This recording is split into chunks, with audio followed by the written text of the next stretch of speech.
I have watched so much raw footage from NFL training camp, and here are my biggest takeaways. Ricky Pearsall is going to lead the Niners in every single receiving stat. With no Juwan Jennings, no Brandon Ayuk, Ricky Pearsall has been the clear #1 target. And you might be saying, oh, what about George Kittle? Well, he's just not getting targeted as much as Ricky Pearsall. In 11 on 11s yesterday, Brock Purdy threw the ball 9 times, and 6 of those times it went to Ricky. Keon Coleman is the wide receiver 1 for the Bills. With Khalil Shakir being out with the high ankle sprain, Keon Coleman has absolutely taken over. And even when Shakir was there, Keon Coleman was getting the most targets. But now it is very evident. The Broncos don't have a wide receiver 1. Yet. Troy Franklin, Marvin Mims, Pat Bryant, one of the 3 is going to be the guy. And if training camp has anything to do with it, I guess it's Troy Franklin. He's been all the rave over the past couple days, and it makes sense. Him and Bo Nix go all the way back to Oregon. I think Travis Hunter's gonna do it. He's not getting targeted much on defense, so we really haven't seen much of him on that side yet. But on offense, it looks like the Jags got another wide receiver 1. He's making the most big plays in training camp, and I think he might even give Brian Thomas Jr. a run for his money.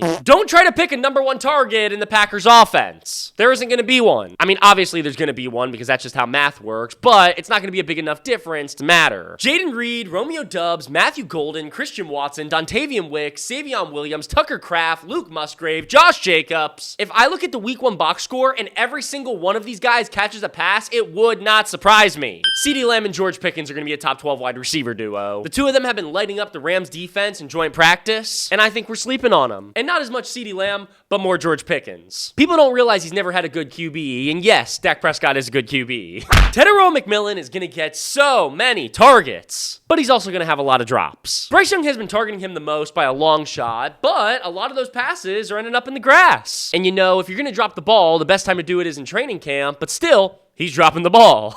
And finally, pay Terry McLaurin! If the Commanders don't pay Terry McLaurin, they're going to screw themselves out of a season. Because as much as I love Deebo Samuel and Zach Ertz, it's not enough. Luke McCaffrey, Jalen Lane, Michael Gallup, none of those 3 guys are going to step up and take Terry McLaurin's job. If they don't pay Terry, they can't beat the Eagles, and I don't think they can win this division. A bada bing, a bada boom, baby.